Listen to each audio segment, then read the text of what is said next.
자, 이제 프리미어리그 공식 홈페이지에서도 그 이적 시장에 네. 대한 그 구체적인 날짜가 명시가 됐고, 네.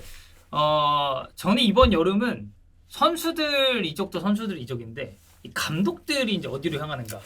이게 진짜 우리가 그래서 그 예전에 저 회의실에서 영상 찍어서 종이 그죠. 형이랑 뭐 종이 이렇게 우리가 선까지 그어가면서. 이 감독은 어디로 갈 것인가, 이 감독은 어디로 갈 것인가라고 얘기를 했는데 일단 차비 헤르난데스는 유임이 아예 결정이 났고, 그쵸. 그리고 클롭 감독이라든지 뭐 차비 알론소 같은 뭐 이런 케이스들은 뭐 이미 진작에 확정이 다 나 있었고. 확정이 돼 있어서 네. 아무래도 그 남은 이제 감독들이 좀 어디로 향할 것인가 이제 이걸 좀 봐야 될 것 같은데 지금 토마스 투엘 잔류 얘기가 나오고 있습니다. 사실 글쎄요. 바이에른 뮌헨이 계속 새로운 감독을 선임하는데 많이 난항을 겪으면서 정말 얼마나 힘들었으면 다시 투엘에게 손을 내밀까라는 생각이 저는 우선적으로 드는 것 같아요. 그 정도로 이제 후보에 올랐던 대부분의 감독들이 바이에른 뮌헨 감독직에 대해서 일단 고사를 좀 했다고 하죠. 그렇죠. 그러니까 이게 좀 기사를 보면 뭔가 미넨보드진에서 투엘을 남겨야겠다라고 이렇게 주장했다라기보다는 선수들이 지금 투엘에 대한 지지가 되게 높다고 해요. 그래서 뭐 노이어나 밀러 같은, 그러니까 바이에른 뮌헨에서의 그런 고참 핵심들. 라인이 네. 투엘을 굉장히 지지를 하고 여기에 뭐 사네라든지 뭐 케인, 다이어는 뭐 이제 투엘이 굉장히 또 많이 잘 기용을 하고 있으니까 살려줬고. 여기에 이제 정말 이제 바이에른 뮌헨의 현재이자 미래인 무시알라. 무시알라. 이런 자원들까지도 투엘과 함께하기를 원한다고 하는데 그래서 이거를 다 모아 보니까 지금 기사에 따르면 선수단의 한 80% 정도가 투엘 감독을 또 지지한다라고 얘기를 한다고 하더라고요. 네, 그래서 나머지 20%가 어떻게 될지 모르겠지만, 네. 근데 말씀해주셨던 그 선수들이 다 이제 바이에른 뮌헨의 코어 라인들, 그렇죠. 네, 팀 분위기에 있어서의 코어 라인들, 아니면 이제 투엘 감독이 좀 믿었던 선수들, 바이어가 이제 여기에 좀 해당이 되겠죠. 이렇게 좀 포함이 돼 있는데 노이어, 밀러의 마음을 얻었다는 게 좀 되게 중요한 것 같아요. 그래서 노이어 같은 경우는 그러니까 투엘의 잔류를 앞장서서 주장을 하고 그 보드진한테 이렇게 본인의 그런 뜻을 또 어필을 하기도 했다고 그러더라고요. 그러니까 그만큼 선수단이 이 투엘 감독에 대한 신뢰나 이 믿음 같은 건 지금 좀 굳건한 상황이다. 뭐 사실 이제 첼시 때도 그랬고 파리 때도 그렇고, 파리 때는 말미가 좀 안 좋긴 했다고 하지만 그래도 스타 선수들을 투엘은 다룰 줄 아는 감독이라고 생각해요. 물론 왜냐면 뭐 도르트문트에서도 물론 이제 말미가 안 좋았어요. 그러니까 투엘은 항상 가는 클럽마다 뭔가 말미가 안 좋게 끝나긴 했는데 도르트문트도 사실 스타들이 모인 팀이고 뭐 얘기했었던 파리 생제르맹 마찬가지고 사실 첼시에서 챔피언스리그 우승할 때도 그 팀들, 그러니까 빅클럽을 맡는 데 있어서 사실 어색함이 없는 감독이기 때문에. 그럼요. 그래서 저는 그런 뭔가의 인간적인 매력이 있는 것 같다. 물론 이제 그간의 그 행보를 봤을 때 사실 말미가 어떨지는 아직은 모르나 현재로서는 이 정도의 지지율이면 그 말미 때 다른 팀에서 이전 팀에서 보였던 그런 아쉬운 부분들을 아직 바이에른 뮌헨에서는 보이지 않은 것 같다. 오히려 잘 관계를 원만하게 맺은 것 같다라고 볼 수 있고, 투엘은 이제 그 생각을 할 것 같아요. 내가 만약에 투엘이다. 근데 내가 나간다고 했는데, 그리고 팀에서도 사실 나를 붙잡지 않으려고 했는데 갑자기 새 감독 막 열심히 구하더니 감독이 안 찾아진대요. 그래서 나한테 불쑥 나가지고 투엘 감독님 제발 한 번 더 이끌어 주십시오 하면은 일단 잡긴 잡을 것 같아요. 근데 대신에 그건 있죠. 얘네 나를 한신을 쓰고 버리진 않겠지?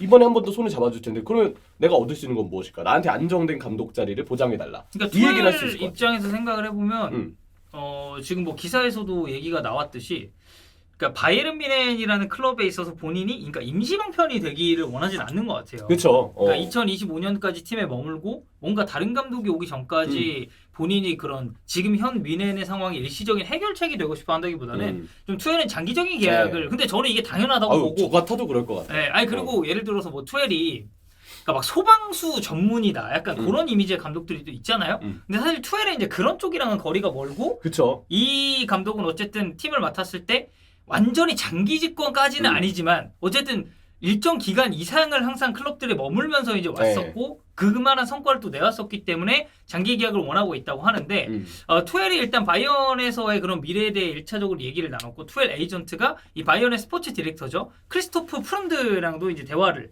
어느 정도 했다고 합니다. 그래서 이 레알 마드리드 4강전 때 이제 어떻게 보면 바이언 굉장히 아쉽게 탈락을 했잖아요.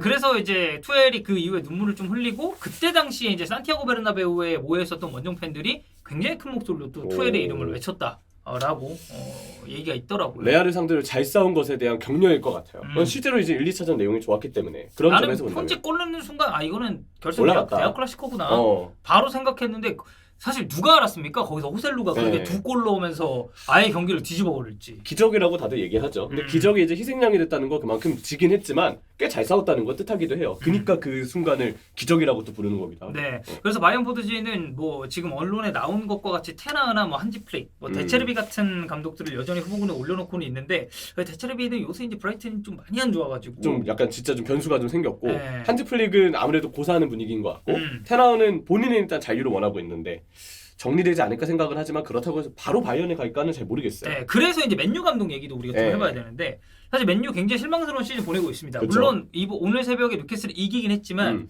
지금 여러모로 봤을 때 FA컵 물론 이제 결승도 진출했어요. 그래서 지금 맨체스터 유나이티드 구단이 이제 클럽의 전통이었던 그 시즌 종료 후에 시상식 만찬을 일단 취소를 했다고 해요. 근데 이거는 단순하게 야 니네 성적 안 좋으니까 시상식 만찬 하지 마 이게 아니고 이 시상식이라는 게 그 맷 버스비상을 포함해서 이 뭐 뛰어난 어린 선수들 막 선정하고 네. 다양한 분야에 있어서의 그 구단상을 주는 건데 여기에 뭐 남녀 1군 팀, 아카데미 선수들, 뭐 코칭 스태프, 그 외 관계자들 그리고 맨유 팬들, 뭐 스폰서 다 참석하는 그런 행사거든요. 그쵸. 근데 지금 맨체스터 시티랑 어쨌든 FA컵 결승을 앞두고 있으니까 맨유 구단 쪽에서도 이게 시즌이 끝났다고 하더라도 이거는 우리가 좀 방해하고 싶지는 않다라는 그런 의사에서 일단은 그 시즌 종료 시상식 만찬 이걸 이제 취소를 했다고 하고 지금 맨유 차기 감독 후보군도 바이언만큼이나 굉장히 다양한 인물이 거론이 되고 그쵸? 있습니다. 네. 일단은 여기는 이제 구단주가 뭐 완전히 바뀌었다고 하긴 그렇죠. 왜냐하면 지분을 가지고 어쨌든 네. 래클리프 이네오스가 들어왔으니까. 어쨌든 운영 주체가 좀 새롭게 추가되고 달라진 건 맞죠. 왜냐하면 그동안에 글레이저에게 너무 많은 그 운영권에 있어서의 많은 역할들이 주어졌다고 한다면 그리고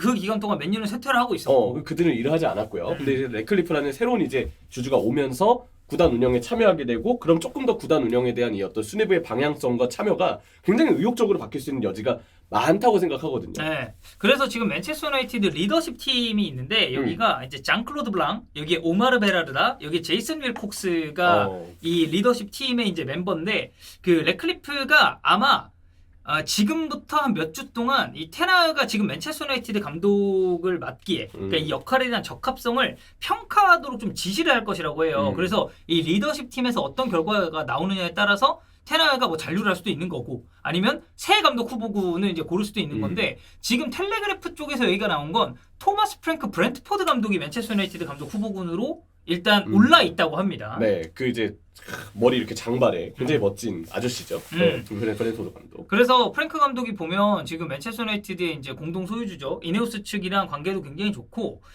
근데 이제 그건 있어요.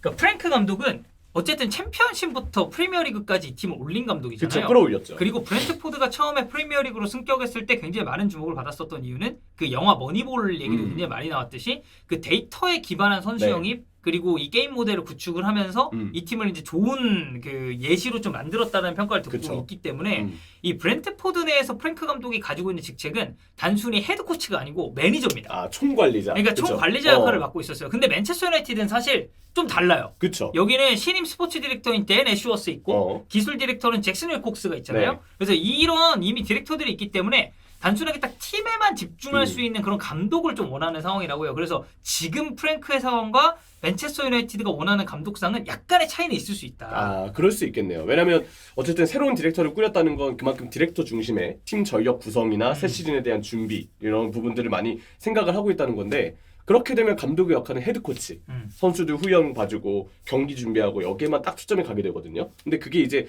과연 프랭크 감독이 원하는 어떤 그 역할과 부합하느냐로 봤을 때는 좀 일치하지 않을 수 있다는 게 되겠네요. 네. 개인적으로 프랭크는 맨유 정도의 팀이 아직 이 정도 규모의 팀을 이끄는 게 검증되지 않은 감독을 데려오는 거는 항상 반대합니다. 그러니까 그런 케이스들이 사실 없었던 게 아니고 앞서서 물론 토마스 프랭크 전 정말 좋은 감독이라고 생각을 하는데 우리가 뭐 직접적인 예시가 될 수는 없지만 그 유로파의 제왕이었던 에메리도 아스날에서 사실 아스날에서는 굉장히 힘들었고 파리도 마찬가지고 그리고 사실 맨체스터 유나이티드는 그 에버튼을 힘겹게 이끌었었던 데비드 모예스를 선임을 했지만 사실 뭐 말로가 좋지 않았잖아요. 그럼요. 그래서 이제 정말 이 팀을 휘어잡을 수 있는 제대로 된 감독상을 조금 더 원하지 않을까라는 생각인데 그 이제 전 리버풀 미드필더죠. 제이슨 메가티어가 사우스게이트 얘기를 이제 조금 했어요. 근데 이게 어디까지나 메가티어의 추측이고 그런 본인이 생각하는 그런 가정에 기초했다라고 이야기를 했기 때문에 이거는 현실적인 가능성이나 링크는 크게 없는 상황이고 사우스게이트 본인도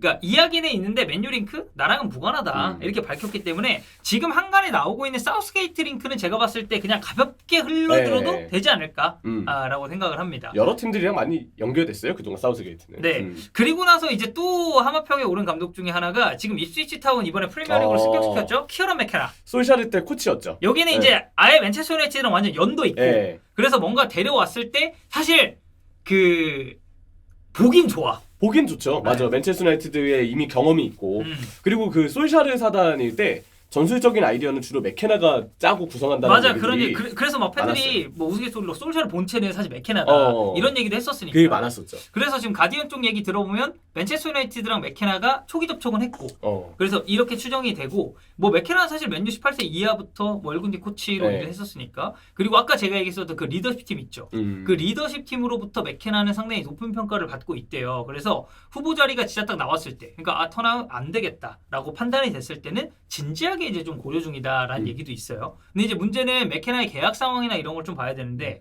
어쨌든 입스위치는 맥케나랑 같이 이번에 프리미어리그로 승격을 했습니다. 맞아요. 그래서 내가 만약에 맥케나라면 저는 입스위치에서 한 시즌을 더 해보고 싶을 것 같아요. 자기가 만든 팀이고 네. 한번 해보고 싶다. 그 팀을 그대로 갖고서 그리고 이제는 생각을 할 수 있죠. 무대가 바뀌었잖아요. 그죠? 프리미어리그로 바뀌었으니까 그런 것도 있을 거고 무엇보다도 지금 맥케나가 입스위치랑 계약 기간이 2027년까지예요. 쉽지 않네요. 네, 그래서 아마 뭐 맥케나 쪽 얘기도 지금 나오고는 있지만 이쪽도 현실적인 가능성은 조금 떨어지지 않을까라고 보고 있습니다. 흥미롭게도 맥케나랑 사우스게이트랑 둘이 같이 앉아가지고 빌라 리버풀 경기 맞아. 봤었어요. 그거 그때 중계했잖아. 우리 나 수빈이 형이 중계했잖아. 맞아. 근데 둘이 같이 앉아 있더라고. 그러니까 혹시 막 그때 서로 이렇게 귓속말 하면서 야 맨유 어떠냐?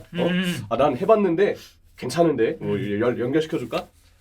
고민 좀 해보고 약간 이런 얘기를 하진 않았겠지만 네. 어쨌든 하필 또 공교롭게도 둘이 같이 맨체스터 유나이티드 감독에 연결이 되네요. 네, 뭐 어쨌든 지금 바이언은 뭐 투엘 잔류 쪽에 이야기가 많이 나오고 있는 상황이고 맨체스터 유나이티드는 일단 저는 FA컵이 좀 끝나고 그 이후에 이제 테나 감독의 그런 거취나 이런 것도 좀 결정이 되지 않을까? 그쵸. 라고 생각을 합니다.